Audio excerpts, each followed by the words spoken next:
성경 말씀 함께 찾아보시겠습니다. 구약 성경 룻기 4장 13절에서 17절 말씀까지 교독하시겠습니다.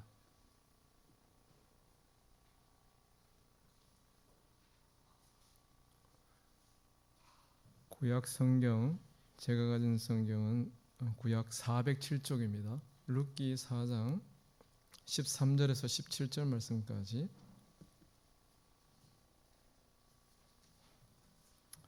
찾으셔서 한 절씩 교독하시겠습니다.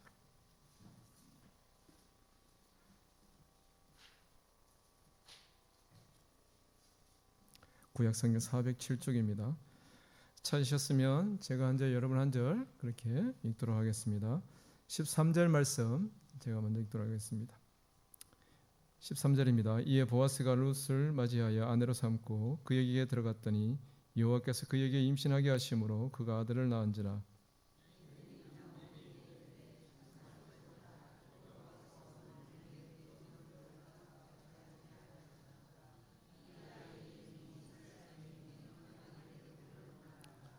이는 내 생명의 회복자이며 내 노년의 복량자라. 곧 너를 사랑하며 7 아들보다 귀한 내 며느리가 낳은 자로다 하니라.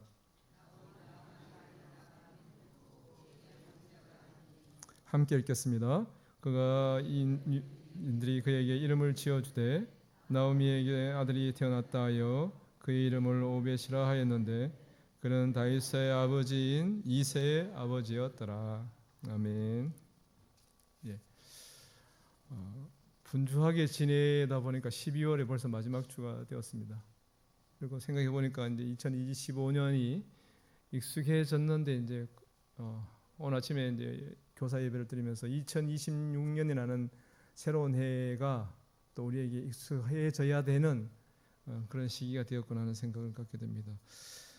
변화는 참 천천히 이루어지는 것 같지만 또 빨리 오는 것 같습니다.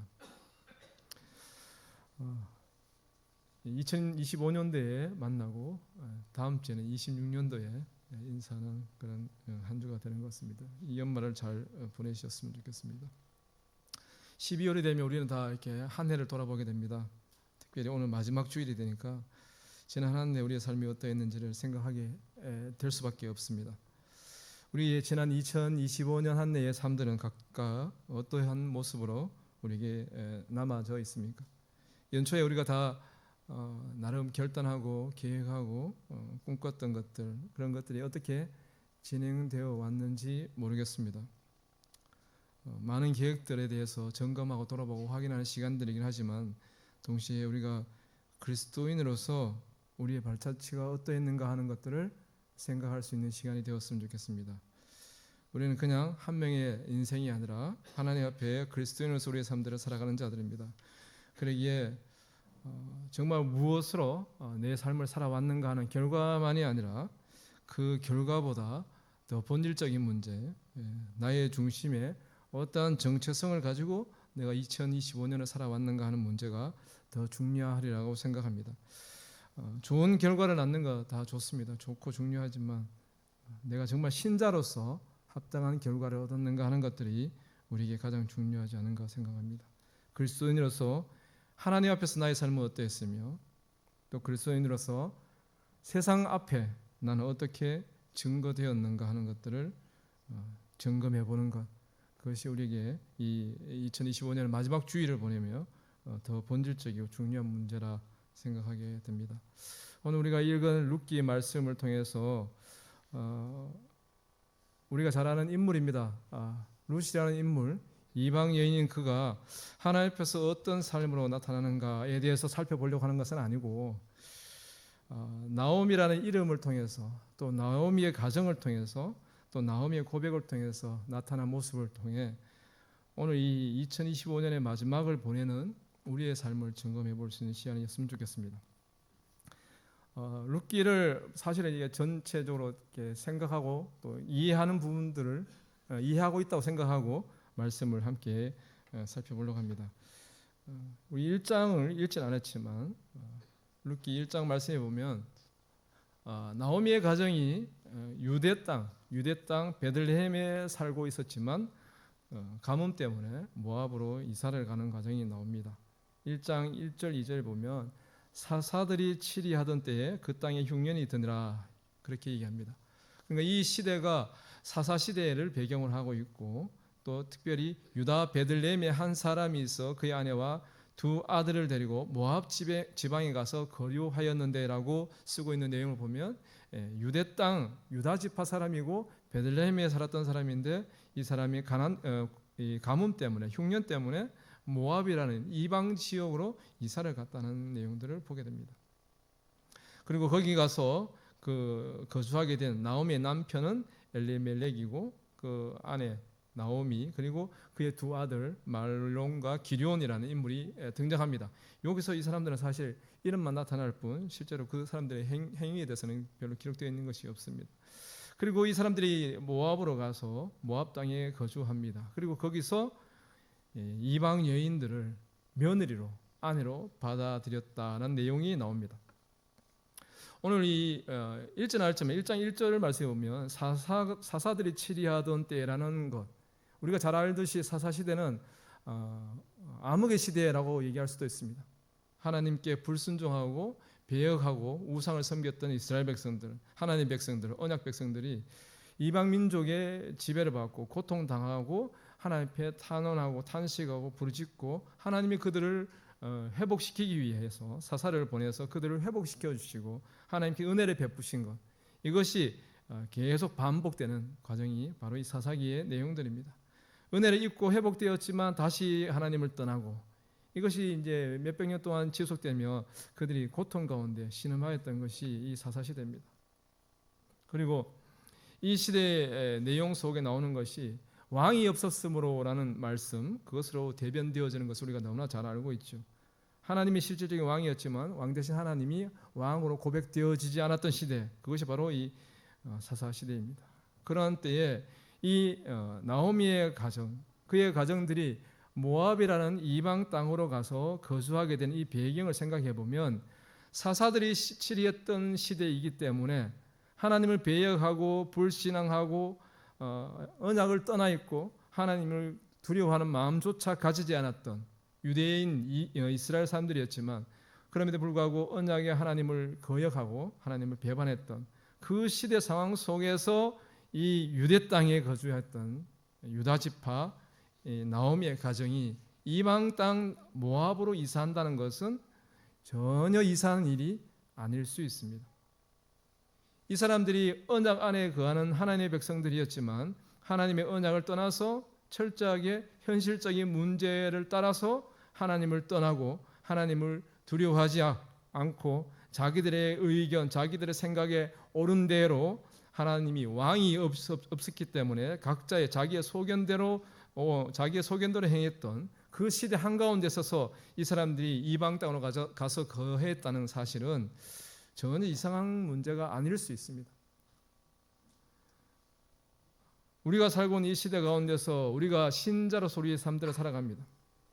그런데 우리가 이 땅에 신자로 살지만 정작 우리의 실제의 삶이 신자로서 이 땅 가운데서 어떻게 결과되어지고 있는지, 나타나고 있는지, 어떻게 열매 맺어지고 있는지를 생각해 본다면 이 나오미가 살았던 사사 시대의 그들의 모습이 우리의 모습이 아닌가 하는 생각도 하게 됩니다. 나오미의 가정은 모압 땅으로 현실적인 필요를 따라서 그들이 생각하는 지혜로운 이성적인 판단을 따라서 모압으로 가서 살았습니다. 그렇지만 결과는 어떻게 됐습니까? 우리 잘 알듯이 남편이 죽고 두 아들이 죽었습니다.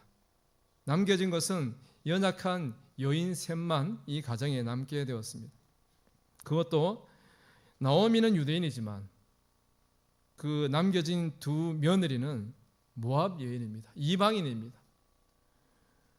이방인 며느리 2명과 이스라엘 사람인 나오미 1명, 이 세 여인이 남게 된 현실, 결과는 철저한 실패입니다.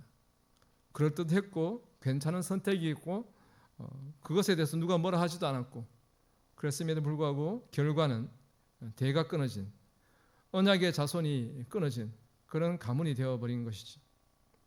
특별히 여인들만 남겨진 상황이라는 것은 현실적인 삶의 문제가 그 어디에서도 해결받을 수 없는 두려움이고 암흑인 그런 상황입니다. 자기들의 삶의 안정을 전혀 보장받을 수 없는 그런 막다른 골목에 밑바닥에 떨어진 상황이 되어버린 것입니다. 완전한 실패죠. 이런 실패를 안고 1장에 보면 나오미가 다시 유대 땅으로 돌아오는 과정들이 나옵니다. 1장 8절 이하에 보면 나오미가 돌아오는 그 과정 속에서 나오미의 고백 속에서 우리가 알 수 있는 것은 하나님과의 단절입니다.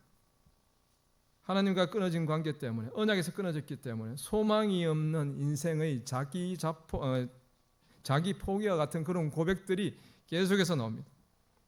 아들도 없고 자손도 없고 단순히 혈통이 끊어진 그런 문제가 아니라 이제 하나님께서 나를 버리셨다. 하나님과의 관계가 끊어져 버렸다. 하나님의 언약에서 나는 제외되었다는 그런 절망감, 그것이 나오미의 고백 속에 나오는 것을 보게 됩니다. 결과로만 보면 이제 나오미는 아무런 소망이 없는 것이죠. 우리가 2025년을 살아오면서 이제 마지막 주를 지나며 이 한 해를 돌아봤을 때 우리의 결과는 연초에 우리가 꿈꿨던 것에 비해서 어떤 결과를 얻게 되었습니까? 우리가 100을 꿈꿨다면 120 정도 열매를 거두면 참 만족스럽겠습니다. 80 정도만 돼도 괜찮으리라고 생각합니다. 그런데 어떻습니까? 너무 이렇게 절망스러운 그런 모습이 우리에게 있을 수 있습니다. 나오미의 이러한 고백들은 사실 참혹한 것입니다. 현실이 너무 참혹하기 때문에 그 어디에도 소망이 없음을 보게 됩니다. 내가 나이가 이미 들었기 때문에 나에게서 더 이상 자손이 나올 수가 없다. 그러니 그 며느리들에게 나를 떠나라. 내가 설령 지금 결혼해서 설령 출산할 수 없는 나이지만 설령 지금 결혼해서 출산한다 하더라도 그 아이들이 자라서 너희들에게 다시 장가들려면 그 세월을 너희들이 어떻게 기다릴 수 있겠느냐. 실제로 그렇죠. 만약에라는 가정을 세우더라도 그렇다는 것입니다. 불가능하다는 얘기죠. 도무지 소망이 없고 불가능하니 나를 떠나라. 그렇게 얘기합니다. 그리고 나오미는 이렇게 얘기하죠. 1장 20절 21절을 보면 나오미가 자기를 환영하는 베들레헴의 그 많은 고국에 돌아왔을 때 그 주민들이 이웃들이 자기를 환영하니까 거기에 대해서 이렇게 얘기합니다. 나오미가 그들에게 이르되 나를 나오미라고 부르지 말고 나를 마라라 부르라. 이는 전능자가 나를 심히 괴롭게 하였음이니라. 내가 풍족하게 나갔더니 여호와께서 내게 비어 돌아오게 하셨느니라. 여호와께서 나를 징벌하셨고 전능자가 나를 괴롭게 하셨거늘 너희가 어찌 나를 나오미라 부르느냐 하니라. 나오미의 고백 속에 이것이 하나님의 징계다 이렇게 얘기합니다. 모든 고난의 근원은 출발은 하나님 때문이다. 그렇게 들려질 수도 있는 말을 하는 것이죠. 그렇지만 실제로 이것이 하나님 때문입니까? 우리는 이 인생을 살면서 우리에게 좋지 않은 일이 일어났을 때 왜 하나님 나를 이렇게 괴롭게 하십니까? 그렇게 얘기할 수 있습니다. 우리 하나님 뜻을 알지 못하기 때문에 그런 항변을 하기도 하죠. 그렇지만 이 나오미의 고백을 엄밀히 살펴보면 모압 땅으로의 이사, 그 문제는 하나님께 기도해서 선택한 것은 아닌 것으로 오늘 본문은 우리 보여줍니다. 현실적인 상황을 쫓아서 그것이 합리적이고 이성적인 판단이기 때문에 가장 현실적인 해결책이기 때문에 그 길을 선택한 것으로 보입니다.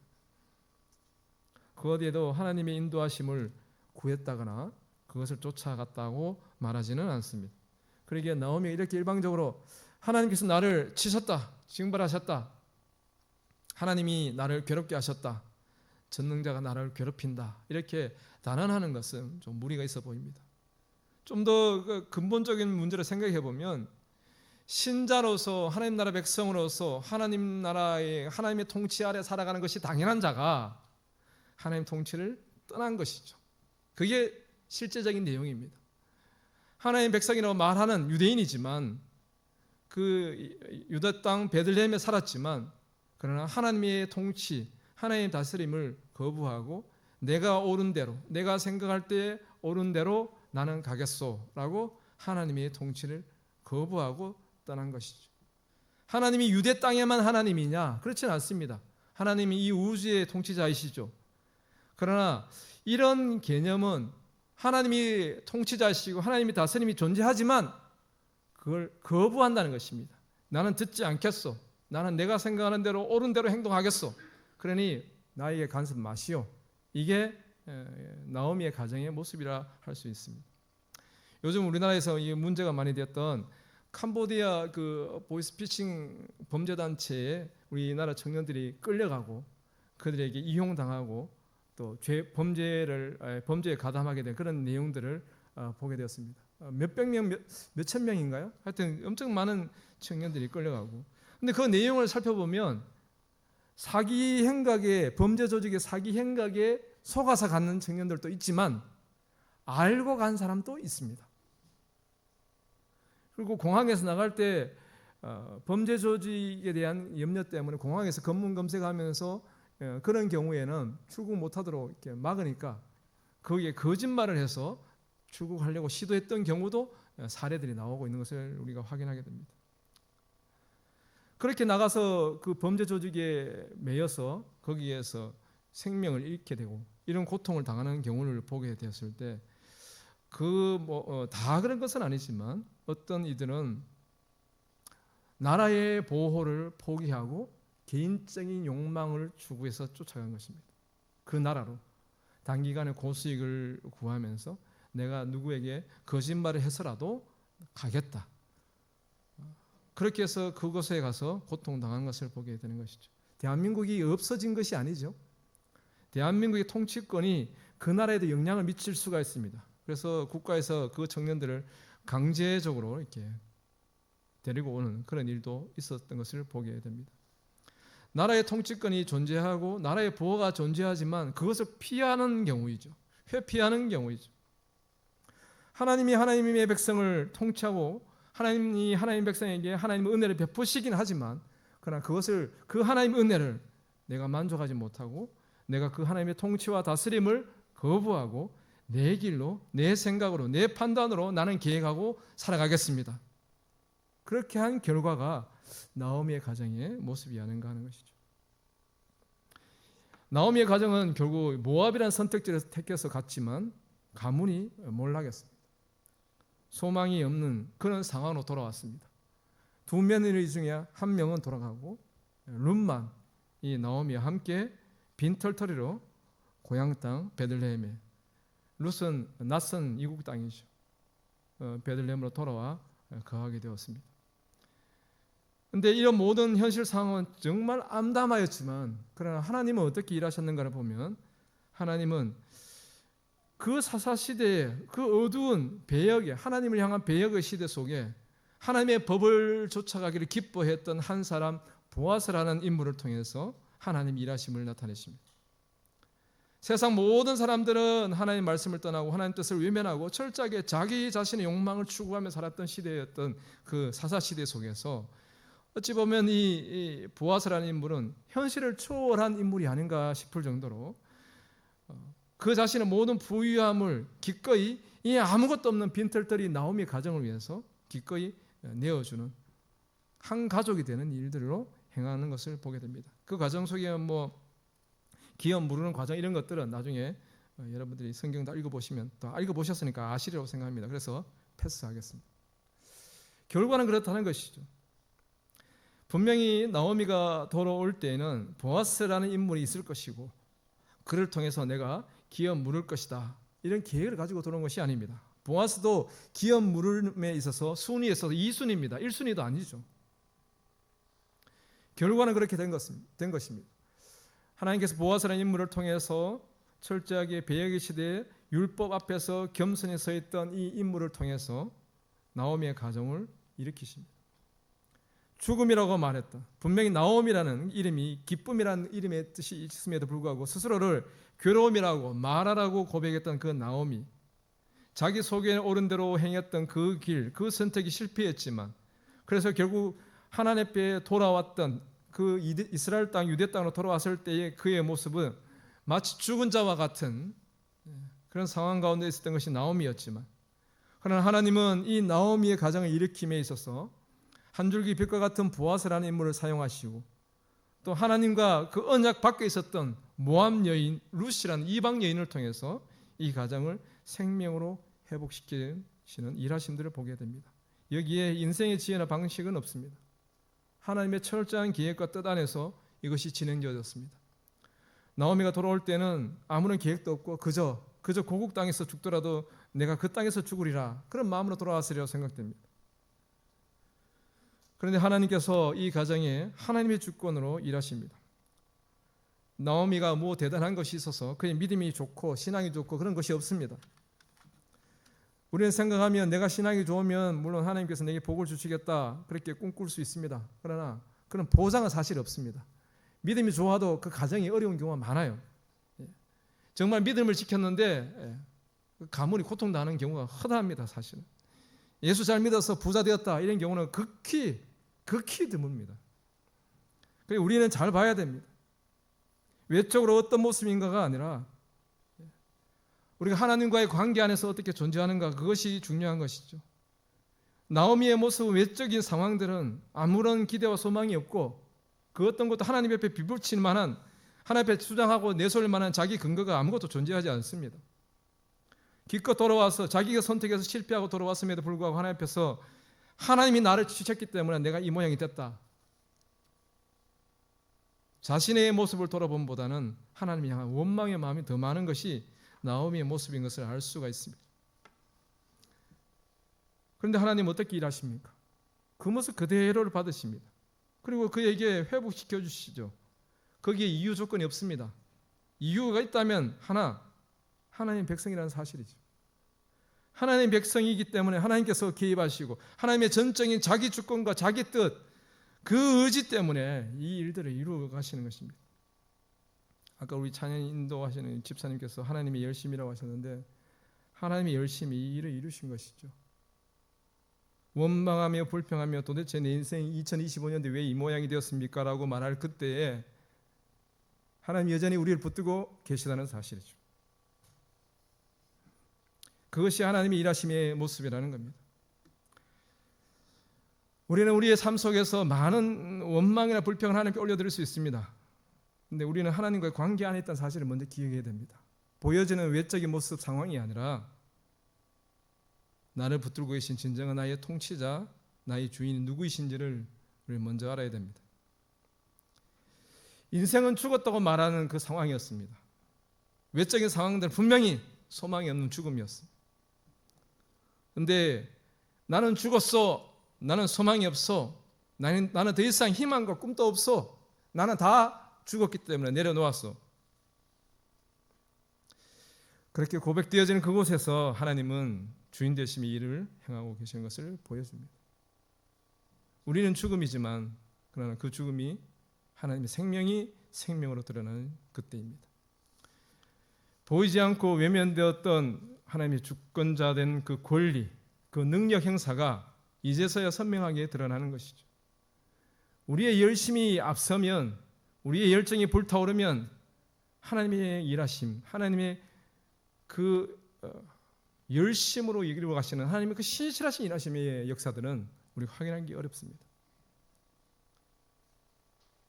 내 열심이, 내 열정이 더 불타오르기 때문에 우리가 알듯이 수요 예배 때 우리 목사님 설교를 통해서 출애굽기 말씀을 보지 않습니까? 모세가 40년의 열심으로 실패했죠.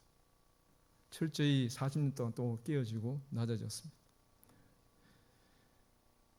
우리의 열심은 그렇게 나의 열심으로 나의 지로 달려가지만 그러나 우리는 이 사망의 자리에 서게 됩니다. 그때 하나님 우리 가운데 일하십니다. 아니 그분은 원래 일하고 계셨습니다. 단지 우리가 관심이 없었고 우리가 주목하지 않았을 뿐인 것이죠. 하나님은 과거에도 살아계시고 지금도 살아계시고 영원히 살아계시는 하나님이십니다. 그 주권은 변함이 없습니다. 그 통치권은 지금도 결코 놓지 않으십니다. 우리가 하나님을 떠난다 할지라도 그분은 그분의 선택하심 때문에 우리를 포기하지 않으시는 것이죠. 죽었다고 얘기되었지만 그러나 하나님은 살아계신 하나님으로 가운데 일하십니다. 인생은 절망이라고 고백했지만 하나님은 언제나 진짜 소망이 하나님 한 분이시다는 사실을 우리에게 말씀하고 계십니다. 길이 없고 방법이 보이지 않는 그 자리에 언약과 인도하심의 하나님이 우리의 쓰러진 그곳에서 전혀 알 수 없었던 이방 여인 룻을 통해서 모든 것을 이전보다 더 풍성하게 회복시키시고 죽음이 아닌 생명을 누리도록 하시는 것을 보게 됩니다. 우리의 현실은 때로는 죽음의 자리일 수 있습니다. 우리의 상황은 암담한 죽음의 상황일 수 있습니다. 그러나 우리의 생명은 하나님께 있습니다. 그리고 우리의 주권도 하나님께 있습니다. 우리를 죽음의 자리에서 생명으로 소망으로 인도하시는 것은 내 열심이 아니라 내 의지가 아니라 나의 하나님을 향한 간절한 부르짖음보다도 하나님께서 우리와 언약하셨기 때문에 그 언약이 신실하신 하나님이 이 언약을 이루지 않으실 수 없기 때문에 우리를 회복시키시는 것이죠. 우리에게 구원받은 하나님의 백성이라고 말합니다. 구원이라는 결과를 말하고자 하는 것이 아닙니다. 하나님은 구원을 통해서 우리가 누구인지를 말씀하십니다. 우리의 본질이 무엇인지를 말씀하십니다. 그 본질을 우리가 기억하기를 원하시는 것이죠. 많은 인생들은 이렇게 생각합니다. 드러난 결과만을 따집니다. 예수 믿어서 그래 뭐가 잘 됐냐? 예수 믿어서 자녀들이 얼마나 잘 됐냐? 그런 결과를 가지고 이렇게 계산기를 두드리기를 원하는 것이죠. 그것이 진리라고 생각합니다. 근데 어떻습니까? 하나님과 우리의 관계는 어떤 것인가요? 결과로 설명되어지는 관계입니까? 정말 하박국의 고백과 같이 모든 것이 내게서 소멸되어지고 없어진다 할지라도 나는 하나님과의 관계 안에 있기 때문에 나는 만족하고 기뻐하겠노라는 고백들이 정말 우리의 고백이 될 수 있는지 우리가 한번 돌아볼 수 있기를 원합니다. 하나님 우리를 택하셨습니다. 하나님과의 관계 안으로 우리를 불러주셨습니다. 에베소서 1장 4절 말씀에 창세전에 그리스도 안에서 우리를 택했다고 얘기하십니다. 5절 말씀에 그 기쁘신 뜻대로 우리를 예정하셨다고 얘기합니다. 그리고 7절 말씀에 우리는 그리스도 안에서 그의 은혜의 풍성함을 따라 그의 피로 말미암아 속량 곧 죄 사함을 받았다고 얘기합니다. 이 말씀 속에 우리가 한 것은 아무것도 없습니다. 그냥 하나님께서 그렇게 일하셨고 하나님께서 그 일들을 지금도 진행하고 계시는 것입니다. 우리가 이 자리에 어떤 마음으로 와서 앉아 있는지 모르지만 그러나 우리 안에 끊임없이 일하고 계시는 것은 하나님이십니다. 우리의 열심이 우리를 구원을 인도할 수 없습니다. 그러나 하나님은 그 선택하시고 일하시는 것을 결코 포기하지 않으십니다. 말씀을 정리하고자 합니다. 우리 인생은 연약하고 한계가 있습니다. 그게 우리의 현실이죠. 그리고 우리는 늘 사망이나 죽음이라는 이 분명한 현실의 결과들을 맞닥뜨리고 살아가는 존재들입니다. 날마다 이것이 우리의 현실의 문제로 다가옵니다. 수많은 죽음들이 우리의 삶 속에 존재합니다. 수많은 고통의 문제들이 이 지구상에 존재합니다. 그 고통 가운데서 우리는 벗어날 수 없는 연약한 인생인 것이죠. 그러나 하나님은 어떠십니까? 하나님은 죽음이라고 말하는 그 자리에서도 생명의 꽃을 피우십니다. 그리고 생명의 진정한 주권자가 바로 하나님 자신이심을 우리에게 들려주십니다. 내가 창조주야. 내가 주권자고 내가 심판주야. 내가 이 일을 시작했고 내가 이 일을 진행하고 있어. 그러기에 우리가 나가 자빠지고 나는 죽었어 라고 고백되어지는 그 순간일지라도 하나님이 여전히 우리를 향해서 내가 너의 주인이다. 내가 너의 주권자다. 내가 내 생명의 호흡의 주인이다 라고 말씀하십니다. 그러기에 우리는 그 어떤 상황 속에서도 하나님 안에 있으므로 소망이 있고 하나님 안에 있으므로 생명이 있습니다. 우리는 인생의 진정한 기쁨이 되시는 하나님의 일하심을 기대하며 꿈꾸는 자들이 되어야 될 것입니다. 우리의 지혜와 지식 또는 현실적인 상황에 대한 합리적이고 이성적인 판단을 따르는 것이 아니라 그것을 초월하여 계신 하나님. 내 생각에는 이렇게 보이지만 나는 이런 계획을 가지고 진행하려고 하지만 그런 하나님이 함께 하지 않으시면 나는 아무것도 아닙니다 하는 고백들이 우리 믿음의 백성들 고백이 되어야 될 줄 믿습니다. 인간의 능력과 한계를 초월하는 생명의 주권자이신 하나님의 권세와 능력이 있음을 믿음으로 고백하는 것이 우리의 진정한 참된 신앙의 모습일 것입니다. 인생의 죽음이라는 그 절망의 현실 속에서 하나님이 여전히 우리의 주인이십니다. 그리고 우리의 삶을 인도하시고 우리의 영원한 소망으로 계십니다. 오늘 본문 말씀에 나오는 것처럼 우리 인생은 나오미라는 이름이 있음에도 불구하고 기쁨이라는 그런 이름의 뜻이 있음에도 불구하고 내 인생은 말하다 그렇게 고백하며 괴로운 인생의 길을 살아갈 수 있을지 모릅니다.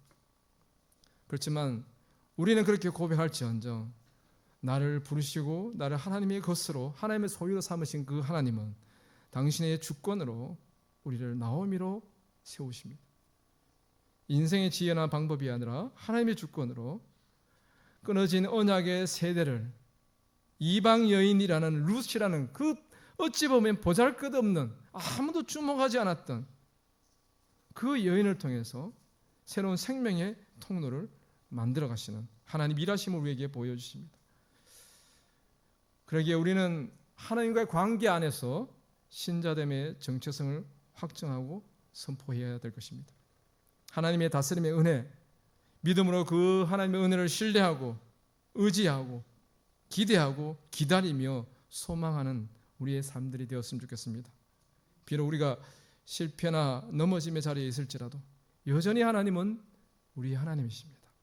그 사실은 영원히 바뀌지 않습니다. 바로 내가 하나님을 선택한 것이 아니고 하나님께서 우리를 선택하셨기 때문에 하나님께서 우리를 하나님의 자녀, 하나님의 백성으로 삼으셨기 때문에 우리가 이 하나님의 부르심이라는 선명한 사실을 고백하며 오늘 이 시간 2025년의 마지막 주일을 우리의 지난 한 해를 돌아보며 우리에게 다가오는 새해를 준비하면서 하나님이 나의 주인 되시니 내 모든 현실 상황 가운데서도 나는 하나님의 신실한 말을 소망하며 믿음으로 가겠습니다는 그 진정한 믿음의 선포가 여러분 모두에게 있기를 간절히 소망합니다. 기도하겠습니다. 사랑의 주 아버지 하나님 감사합니다. 인생의 수많은 고통과 탄식의 문제 앞에 우리 넘어지고 쓰러집니다. 그러할 때마다 하나님 우리의 열심이 아니라 하나님의 열심이 우리를 보존하시고 우리를 이끌어가시며 우리를 세우시고 그 생명의 풍성함을 예수 그리스도 안에서 누리게 하심을 우리가 믿고 의지하며 소망하는 진정한 믿음의 백성 될 수 있도록 도와주셔서 지난 한 해에 우리가 작은 우리 인생에 쓰러진 넘어짐 실패의 모습이 있을지라도 2026년 우리 이끌어가신 하나님의 신실하심은 여전히 변함없고 동일하시니 우리의 삶 매 순간순간 속에서 하나님의 주인 되심, 그 하나님의 주권자 되심을 우리가 믿음으로 선포하며 달려갈 수 있는 소망의 한 해가 될 수 있도록 도와주옵소서. 예수님 이름으로 기도합니다. 아멘.